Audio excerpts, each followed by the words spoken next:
I woke up that morning feeling like something was crawling under my skin, and when my new gynecologist looked up from the examination table with eyes full of concern and said we needed to run tests immediately because what he was seeing shouldn't be there, I felt my entire world tilt sideways because my husband had been my gynecologist for the past 3 years, and I had trusted him with everything.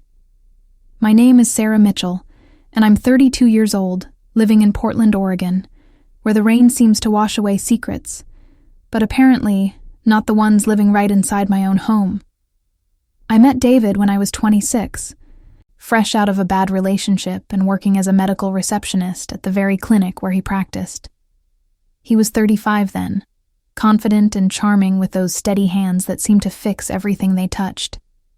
And when he asked me out after months of professional pleasantries, I thought I had finally found someone who saw me as more than just another pretty face behind a desk. We got married within a year, and it felt like one of those whirlwind romances you see in movies where everything falls perfectly into place. David suggested he could handle all my gynecological care himself once we were married, saying it would be more convenient and comfortable for me. And honestly, at the time it seemed sweet and practical. Why pay for appointments when my husband was literally one of the best gynecologists in the city? He had his own practice by then, a beautiful office in the Pearl District with floor-to-ceiling windows that overlooked the Willamette River. And his patients loved him. I would sometimes answer calls at home from grateful women thanking him for his care, for making them feel heard and safe, and I felt proud to be his wife. But lately, things had been different between us. David had become distant over the past 6 months, working longer hours and coming home smelling like expensive perfume that definitely wasn't mine. He would check his phone constantly during dinner, smiling at messages he never showed me. And when I asked him about it, he would get irritated and say I was being paranoid. The intimacy between us had dried up like the Oregon summer, rare and uncomfortable when it did happen. And I found myself lying awake at night wondering when exactly we had stopped being partners and started being strangers sharing a bed. If you're listening to this story and relating to any of these feelings, I want you to know you're not alone, and I'd really appreciate it if you could click that subscribe button right now, because sharing these experiences helps all of us feel less isolated, and we're working toward reaching 1,000 subscribers who believe in supporting each other through difficult times. 3 weeks before everything fell apart, I started experiencing unusual symptoms. There was persistent discomfort, irregular bleeding that seemed to come and go without pattern, and a strange discharge that worried me enough to mention it to David one evening while he was distracted by his laptop. He barely looked up, just said it was probably stress or hormonal fluctuation. Nothing to worry about, and that he would check it during my next routine appointment. But the symptoms got worse, and when I pressed him to examine me sooner, he kept postponing, saying his schedule was packed and it really wasn't urgent. That's when my friend Jennifer, who worked as a nurse at a different medical practice, suggested I see her colleague Dr. Robert Chen for a second opinion. She said it casually over coffee at our favorite spot on Hawthorne Boulevard, the rain drumming against the windows while we shared a blueberry scone. But something in her eyes told me she thought I should take it seriously. I hesitated because I knew David would be offended, would see it as me not trusting his medical judgment. But the discomfort was becoming impossible to ignore, and some small voice inside me that I had been suppressing for months suddenly got very loud. I made the appointment without telling David, scheduling it on a Wednesday afternoon when I knew he had back-to-back surgeries and wouldn't be checking his phone. Dr. Chen's office was in Northwest Portland, a cozy practice that felt more like a friend's living room than a medical facility, with plants everywhere and soft music playing in the waiting area. The receptionist smiled warmly when I checked in, and I remember thinking how different the energy felt from David's sleek, corporate-feeling practice. Dr. Chen was in his late 40s, with kind eyes behind wire-rimmed glasses and a gentle demeanor that immediately put me at ease. He asked about my medical history, and when I mentioned that my husband had been handling my gynecological care, he nodded without judgment, but I noticed a slight change in his expression. The examination itself was thorough and professional, but about halfway through, he paused, and his brow furrowed in a way that made my heart start racing. He asked who had been treating me before, his voice carefully neutral. And when I told him again that it was my husband, that David was a gynecologist too, Dr. Chen went very quiet for a long moment. Then he looked at me with an expression that mixed concern with something else I couldn't quite identify, maybe anger or disbelief, and said those words that would echo in my mind for weeks afterward. We needed to run tests immediately, because what he was seeing shouldn't be there. Your support means everything to this channel. So if you're finding this story compelling and want to hear more real experiences like this, please take just 1 second to hit that subscribe button and help us reach our goal of 1,000 subscribers who believe in the power of shared stories. My hands were shaking as I got dressed after the examination, and Dr. Chen's nurse, a woman named Patricia with warm brown eyes and a reassuring presence, squeezed my shoulder gently and said everything would be okay, that I was in good hands now. Dr. Chen explained that he was seeing signs of chronic inflammation and tissue damage that appeared to be caused by repeated insertion of non-sterile instruments, along with what looked like deliberately inflicted micro-tears that had been healing and reopening over an extended period. He asked me directly if I had experienced pain during David's examinations, and when I thought about it, really thought about it, I realized that yes, there had always been discomfort that David dismissed as normal sensitivity. The tests Dr. Chen ordered included cultures for various infections, imaging to assess internal damage, and blood work to check for systemic issues. He also gently suggested that I might want to consider having someone I trusted present for our follow-up appointment. And the way he said it made my stomach drop, because I understood what he was implying, even though my mind didn't want to accept it. I left his office in a daze, walking through the Portland drizzle without even opening my umbrella, letting the rain mix with tears I didn't fully understand yet. I couldn't go home right away, couldn't face David without processing what I had just learned, so I drove to Forest Park and sat in my car overlooking the city, watching the gray clouds roll over the West Hills, while my phone buzzed repeatedly with messages from my husband asking where I was. The thing about betrayal is that it doesn't hit you all at once like they show in movies.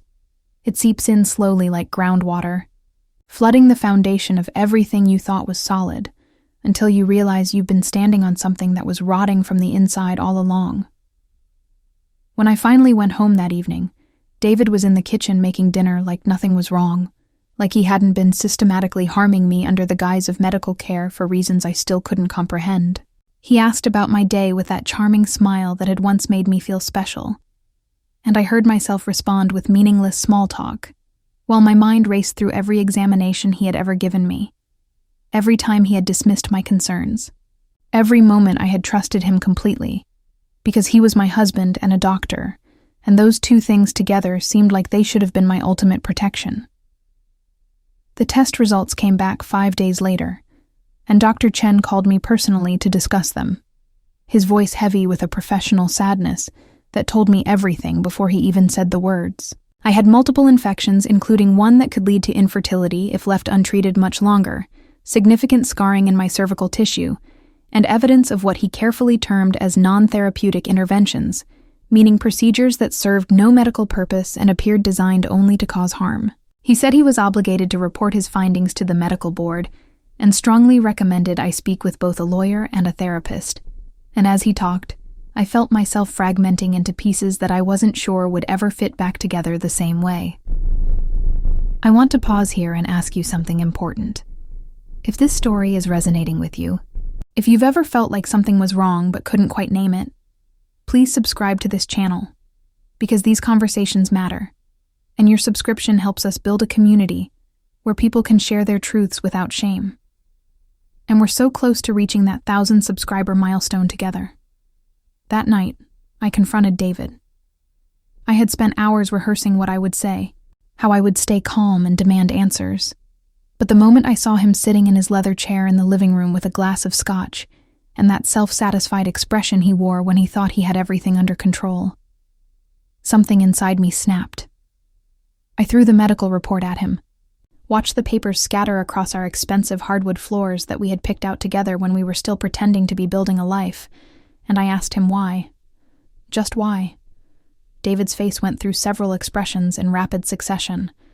Surprise, then calculation, then anger, and finally a cold blankness that was more frightening than anything else because I realized I was looking at a stranger. He didn't deny it. That's what shocked me most. He didn't even try to lie or make excuses. Instead, he set down his scotch very carefully, looked at me with eyes that held no warmth or recognition, and said that I should have stayed with him for my care, that going to another doctor was a violation of trust, as if I had betrayed him by seeking help for the pain he was causing. He told me I was being dramatic, that the procedures he had performed were experimental techniques he was researching, that I should feel honored to be part of advancing women's health care, and the gaslighting was so audacious, so breathtaking in its arrogance that I actually laughed, a harsh sound that seemed to come from somewhere outside my body. I asked him about the infections, about the scarring, about the fact that Dr. Chen said I might not be able to have children because of what had been done to me. And David's response was to accuse me of being ungrateful, of not appreciating everything he had provided for me, this beautiful home and comfortable life, as if material comfort was supposed to compensate for him using my body as some kind of testing ground for his sadistic impulses. The argument escalated until David stood up, and for the first time in our marriage, I felt physically afraid of him. He didn't touch me, but the rage in his eyes and the way he invaded my space told me that he wanted to, that he was capable of violence I had never seen before, and I grabbed my keys and left, driving to Jennifer's apartment in Southeast Portland with my hands gripping the steering wheel so hard my knuckles turned white. She opened the door in her pajamas, took one look at my face, and pulled me inside without asking any questions, just held me while I sobbed into her shoulder and told her everything. Jennifer helped me find a lawyer the next morning, a sharp woman named Maria Rodriguez, who specialized in medical malpractice and abuse cases.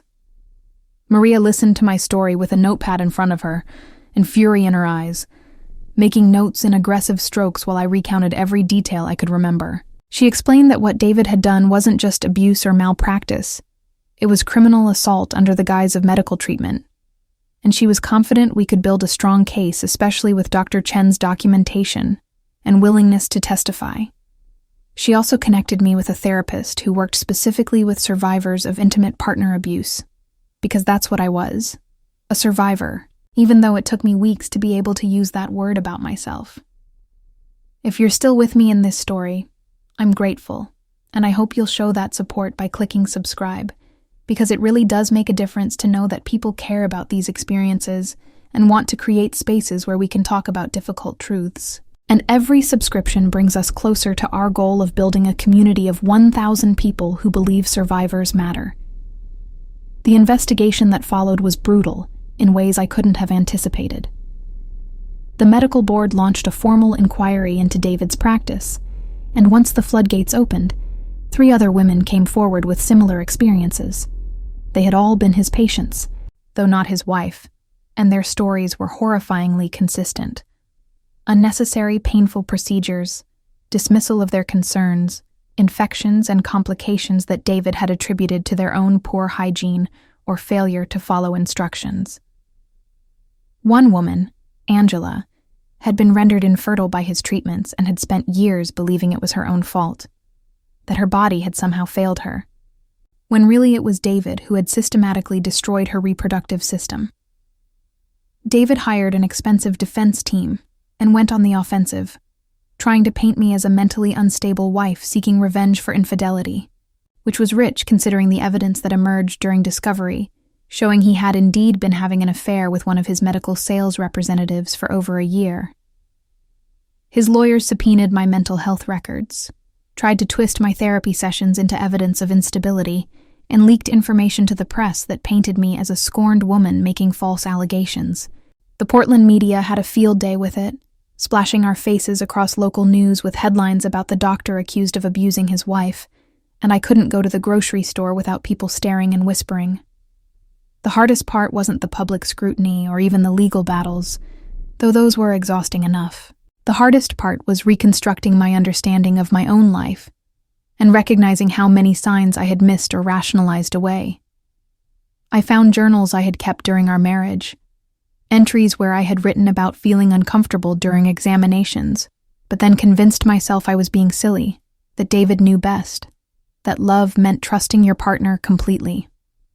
I read through text messages where friends had gently suggested something seemed off about my relationship with David, and I had defended him vigorously, attacked them for not understanding the special bond we had. I looked at photos from our wedding and saw myself smiling in that white dress, so hopeful and naive, and I wanted to reach through time and shake that girl and tell her to run.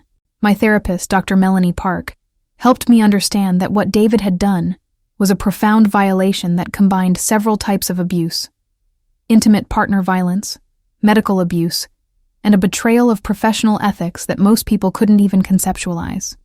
She explained that abusers often position themselves as helpers or protectors, specifically to gain access and trust, and that David's choice to become my medical provider was likely strategic rather than convenient.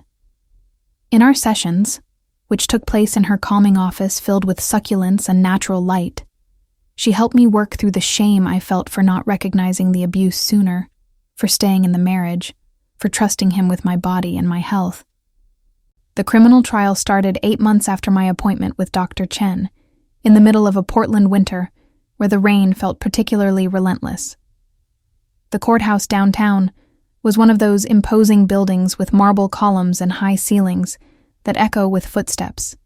And every day I walked through those doors felt like I was carrying the weight of not just my own story, but those of Angela and the other women who had trusted David and been harmed. Maria was brilliant in court, presenting the medical evidence with clinical precision while also making sure the jury understood the human cost of what David had done. Dr. Chen testified for an entire day, walking through his findings and explaining in clear terms how the damage to my body could only have been caused by deliberate, harmful interventions. Please take a moment right now to subscribe to this channel if you haven't already, because sharing these stories helps break the silence around abuse, and your support helps us reach more people who need to hear that they're not alone. And we're working together to hit that 1,000 subscriber goal that represents a community of people who care. David's defense strategy was to claim that any complications I experienced were the result of my own health issues, and that his treatments were within the standard of care, which several expert witnesses demolished thoroughly. The prosecution also presented evidence of David's affair and financial records, showing he had been siphoning money from our joint accounts to pay for an apartment for his girlfriend, which helped establish a pattern of deception and betrayal. Watching David on the witness stand, so composed and confident as he lied under oath, was surreal, because I kept seeing flashes of the man who had proposed to me on a beach in Cannon Beach, who had held my hand during my father's funeral, who had whispered that he would always take care of me. And reconciling those memories with the monster sitting in the defendant's chair felt impossible. The jury deliberated for 2 days, and those 48 hours felt longer than the entire previous year. Jennifer stayed with me at a hotel near the courthouse, distracting me with bad movies and takeout food, but I could barely eat or sleep. When the court clerk called to say the jury had reached a verdict, my entire body went numb. We filed back into that courtroom, and I sat in the front row behind Maria, staring at David's back and wondering if he felt anything at all, or if he was just calculating his next move. Guilty on all counts. The foreman's voice was steady as he read the verdict, and I watched David's shoulders stiffen, but he didn't turn around, didn't look at me or any of the women he had harmed. The judge thanked the jury and set a sentencing date for 3 weeks later, and as they led David away in handcuffs, I felt this strange emptiness, rather than the triumph I had expected. Justice didn't erase what happened. It didn't give me back the years I had lost or repair the damage to my body or restore my ability to trust. It was necessary and important, but it wasn't healing in itself. David was ultimately sentenced to 12 years in prison and permanently lost his medical license. The medical board's investigation revealed that he had been flagged for unusual practices at a previous hospital in Seattle before moving to Portland. But the complaints had been quietly settled and never made public. which meant the system had failed to protect patients long before I ever met him. This revelation led to broader conversations in Oregon about medical oversight and how to better protect patients from predatory providers. And Maria used the publicity around my case to push for legislative changes that would make it harder for doctors with credible complaints to simply relocate and continue practicing. The civil lawsuit took another year to resolve, but eventually, David's malpractice insurance and personal assets were liquidated to provide compensation to me and the other victims. The money didn't make me whole, but it did allow me to afford the extensive medical treatments I needed to address the damage he had caused, including surgeries and ongoing care. More importantly, it funded a nonprofit organization that Angela and I started together called the Patient Voice Project, which provides free legal advocacy and support services to people who have experienced medical abuse or malpractice, but lack the resources to pursue justice. Rebuilding my life after everything fell apart was a process that happened in tiny increments rather than dramatic breakthroughs. I moved out of Portland to a smaller town on the Oregon coast, where nobody knew my story, and I could wake up without seeing reminders of David on every corner. I got a job as an advocate with a domestic violence organization, using my experience to help other survivors navigate the complicated systems they encounter when leaving abusive situations. I adopted a golden retriever named Luna, who forced me to go on daily walks along the beach, even when I wanted to hide inside. And slowly, incredibly slowly, I started to feel like a person again, rather than just a collection of trauma responses. If this story has moved you or made you think differently about trust and betrayal and healing, I'd be so grateful if you would subscribe to this channel right now and help us build a community dedicated to supporting survivors and sharing real stories, because we're almost at our goal of 1,000 subscribers, and every single one matters. The hardest question people ask me is whether I regret marrying David, whether I wish I could go back and change that decision, and my answer is complicated.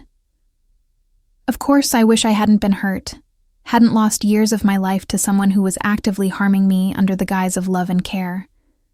But going through that experience and coming out the other side also taught me things about myself that I might never have learned otherwise.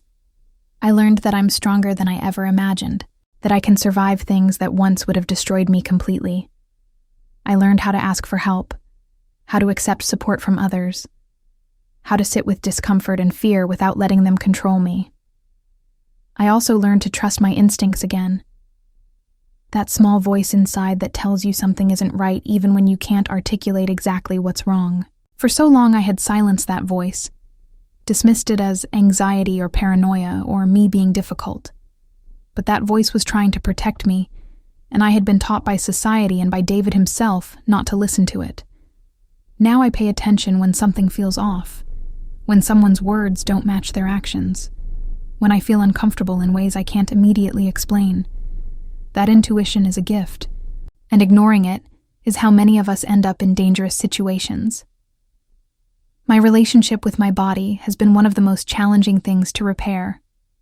For years after David's abuse was exposed, I couldn't tolerate being touched, couldn't undergo medical examinations even when they were necessary, couldn't even look at myself in mirrors without feeling disgust and violation. Dr. Park helped me understand that my body had been turned into a battlefield without my consent, and that reclaiming it would be a long process. I started with small things: yoga classes where I could feel my body moving and breathing, massage therapy with a practitioner who specialized in trauma recovery, eventually medical care with a wonderful female nurse practitioner named Caroline, who let me control every aspect of my appointments and never pushed me beyond what I was ready for. Intimacy with other people seemed impossible for a long time, and I wasn't sure if I would ever be able to trust someone enough to be vulnerable again. I went on a few dates in the 3rd year after the trial, mostly disasters where I would panic if the person touched my hand or asked personal questions. But then, I met James at a community volunteering event, a high school teacher with a gentle demeanor and a rescue cat named Pickles, who he showed me photos of within 5 minutes of meeting. We became friends first, spending months just talking over coffee or taking Luna for walks on the beach. And he never pushed for more or made me feel like I owed him anything for his kindness. When I finally told James my story, sitting on a driftwood log watching the sunset turn the ocean pink and gold, He listened without interrupting, and then said the most perfect thing. That he was sorry that had happened to me, that I deserved so much better, and that he was honored I trusted him enough to share it. He didn't try to fix me or convince me I was healed now, didn't treat me like I was broken or fragile, just saw me as a whole person who had survived something terrible. We took things incredibly slowly, and he was patient through every panic attack and moment of doubt. And eventually, carefully, I learned that intimacy could be safe again. The physical connection could be about joy and trust rather than control and violation. I need to ask you one more time to please hit that subscribe button if you've connected with this story in any way. Because building this channel to 1,000 subscribers means we can share more stories like mine and create a space where people understand they're not alone in their struggles, and your subscription truly makes that possible. The other women who came forward against David have each followed their own paths to healing. Angela and I remain close friends, bonded by shared experience, but also by genuine affection and respect for each other's resilience. She eventually remarried and adopted 2 children, creating the family she thought David had stolen from her forever. Another survivor, Michelle, became a nurse and worked specifically in women's health, determined to create the kind of safe, respectful care environment that should have been her own experience. We all deal with triggers and difficult days, anniversaries of events we wish we could forget, but we also celebrate victories together and remind each other how far we've come. My family's reaction to everything was mixed, and sometimes painful.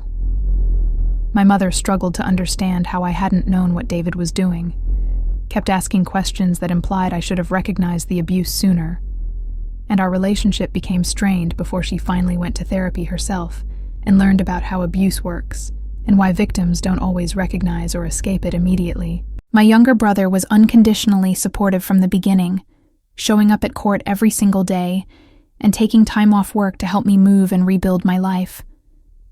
My father had passed away before I met David, and sometimes I'm grateful he didn't have to watch me go through this, though I also wish I could have had his steady presence and terrible dad jokes to lean on. The impact on my ability to have children was one of the losses I grieved most deeply. The damage David caused left me with severely diminished fertility, and my doctors were honest that conceiving naturally was unlikely. And even with intervention, my chances were low. For a while, this knowledge consumed me, made me feel like something essential had been stolen, like I was less of a woman, or that my future was fundamentally limited. But with time and therapy, I came to understand that motherhood takes many forms, and that my worth wasn't determined by my reproductive capacity. James and I have talked about adoption or fostering, and we're open to whatever our family looks like, whether that includes children or whether it's just us and our growing menagerie of rescue animals. One unexpected outcome of my experience has been connecting with other survivors of medical abuse from around the country, and even internationally. After the trial, I started speaking publicly about what happened to me, giving interviews and talks to medical students, advocacy groups, and legal professionals. Through this work, I've met dozens of people who have experienced similar violations. Patients abused by therapists, nursing home residents mistreated by staff, people given unnecessary procedures for financial gain, individuals whose autonomy and dignity were stripped away by providers who were supposed to help them. Each story is unique, but the threads of betrayal, power abuse, and system failures are depressingly consistent. These connections led to my involvement in broader reform efforts around patient rights and medical accountability. I've testified before state legislative committees about the need for better reporting systems and stronger protections for whistleblowers who call out unethical providers. I've consulted with hospital ethics boards on how to create cultures where patients feel empowered to question their care and staff feel supported in reporting concerns. I've written articles and blog posts about recognizing signs of medical abuse and what to do if you suspect you or someone you love is being harmed by a healthcare provider. This advocacy work has given me a sense of purpose that helps transform my trauma into something meaningful, though I'm careful not to let it consume my entire identity. The legal changes that resulted from my case and others like it have been significant in Oregon. There's now a centralized database where all complaints against medical providers are logged, regardless of whether they result in formal discipline, making it harder for problem doctors to quietly relocate.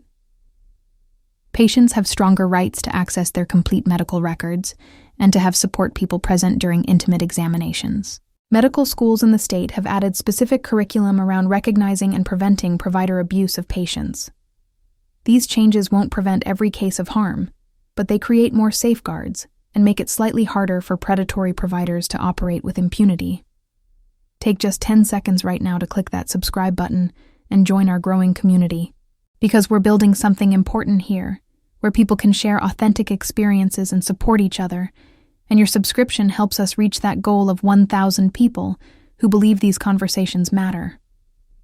Looking back now, 5 years after that appointment with Dr. Chen that changed everything, I can see how much has shifted both externally and internally. I'm not the same person I was when I walked into David's life at 26, naive and eager to be loved and willing to overlook red flags because I wanted so badly to believe in the fairy tale. I'm not even the same person I was when I walked into Dr. Chen's office at 32, sick and scared but still clinging to denial about what was really happening. I'm someone who has been broken down to her foundations and rebuilt herself piece by piece, choosing each element carefully this time, keeping only what serves me and discarding what doesn't. I've learned that healing isn't linear and that trauma doesn't have an expiration date. I still have nightmares sometimes where I'm back in David's examination room, paralyzed and unable to speak while he hurts me. I still have moments of intense anger where I want to scream at the universe about the unfairness of what happened, about the time I lost, and the innocence that was stolen. I still struggle with trust and with letting people get close, with believing that safety is possible in intimate relationships. But I also have joy now.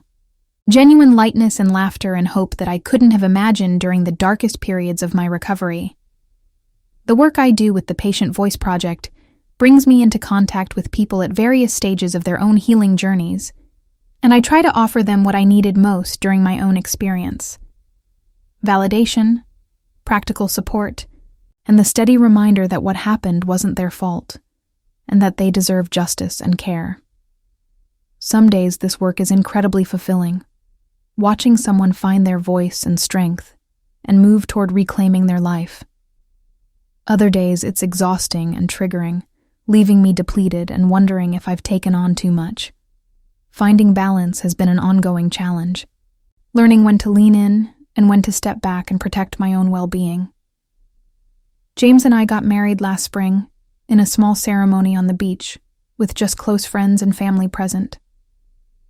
I wore a simple blue dress instead of white, and we wrote our own vows that focused on partnership and respect and building something authentic together. There was no part of me that could have participated in a traditional wedding with all its loaded symbolism and expectations, and James understood that completely. Instead, we created something that felt true to who we actually are and what we really value. And standing there with the ocean behind us and Luna wearing a flower collar and everyone we loved gathered close, I felt a peace I hadn't known was possible. I won't pretend that I've completely moved past what David did or that I'm somehow grateful for the experience because it made me stronger. That kind of toxic positivity drives me crazy.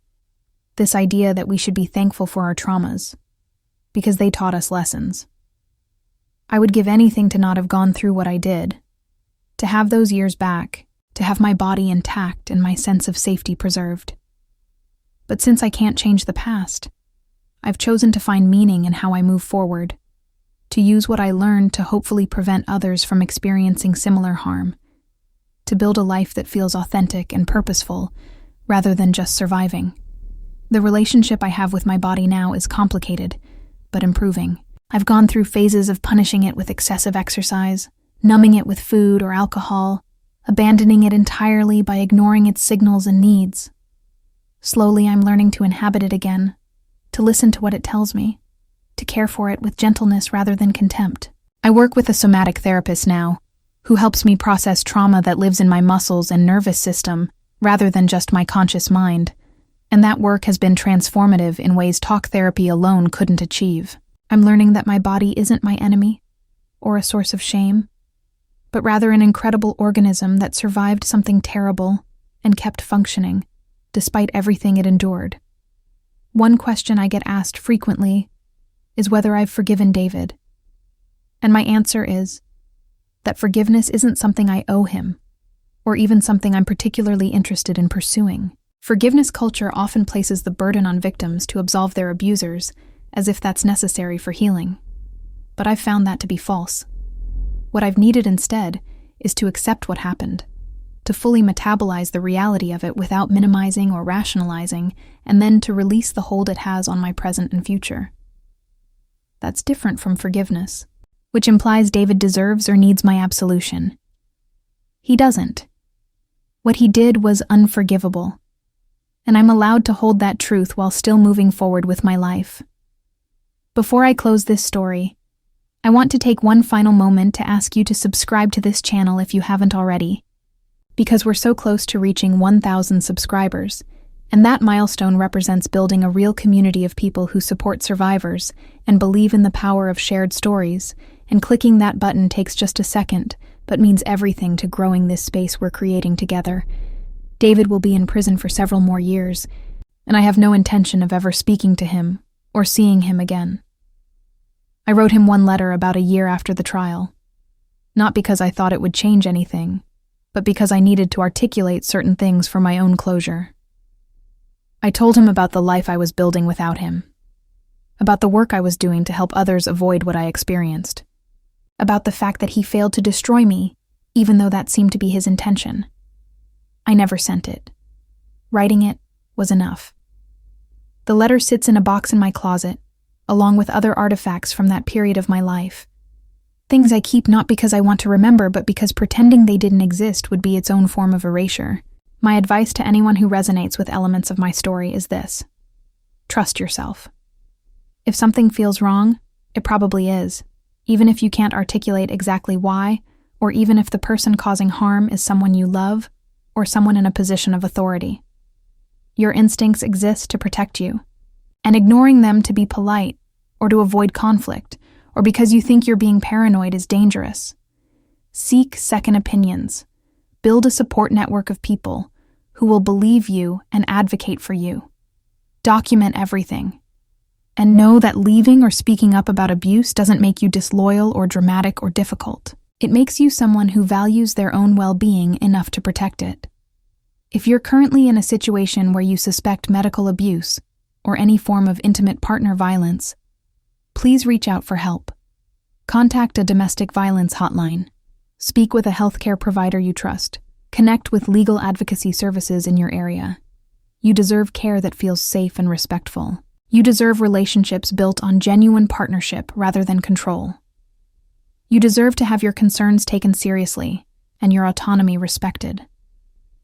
And if the people currently in your life aren't providing those things, there are others who will. The journey from that appointment with Dr. Chen to where I am now has been long and difficult and sometimes unbearable. But it's also been full of unexpected grace and connection and growth. I've met incredible people who have shown me what real compassion and solidarity look like. I've discovered strengths and capabilities I never knew I had. I've built a life that feels genuinely mine, chosen and shaped according to my values rather than someone else's agenda. I've learned that surviving isn't the same as healing, but that both are possible, that they can happen simultaneously and inform each other in surprising ways. On difficult days when the weight of everything feels crushing, I try to remember how far I've come and how many others have walked similar paths and emerged on the other side. I look at Luna sleeping peacefully in her bed, at James making terrible jokes in the kitchen, at the sunset painting the ocean in impossible colors, and I feel grateful not for what happened, but for what I've managed to create despite it. I think about Angela's adopted children and Michelle's nursing students and all the patients who have been spared harm because of the systems we've helped change, and I know that meaning can be constructed even from the most senseless suffering. This story doesn't have a neat ending because life isn't a movie where everything resolves perfectly in the final scene. I still have hard days. I still carry scars, both visible and invisible. I still sometimes wonder about the alternate version of my life, where I never met David, or where I recognized the abuse earlier, or where systems worked the way they were supposed to and protected me before so much damage was done. But I also have this life, the real one, messy and complicated and beautiful in its own way, and I choose every day to keep showing up for it, to keep building it into something that honors both what I've survived and who I'm becoming. Thank you for listening to my story, for bearing witness to this experience, and for being part of a community that believes survivors and supports each other through difficult truths. If you found this valuable, please subscribe now to help us reach our goal and continue creating this space for authentic sharing and healing. Your support matters more than you know.